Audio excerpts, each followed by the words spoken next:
Til det her forsøg skal man bruge 2 glas, noget jord, noget ler og saftvand, helst rødt. Til at starte med skal man hælde sit jord ned i sit krus. Og så skal man lave en mindre udhuling i midten af jordet.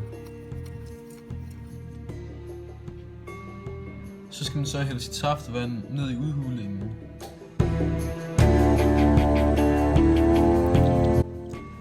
Og læg så mærke til, hvordan saftvand det siver ned igennem jorden. Nu prøver vi så forsøget med ler. Vi starter med at putte vores ler ned i vores glas. Ligesom med jordet udhuler vi leren i midten.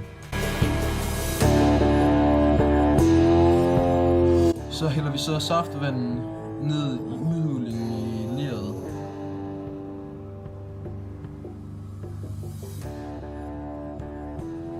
Og læg så mærke til, at saftvand ikke siver ned igennem leret. Og her kan vi så se en sammenligning med jordet og leret, hvor man kan se hernede i bunden af leret, at der overhovedet ikke er noget saftvand dernede. Til gengæld er jorden helt gennemblødt.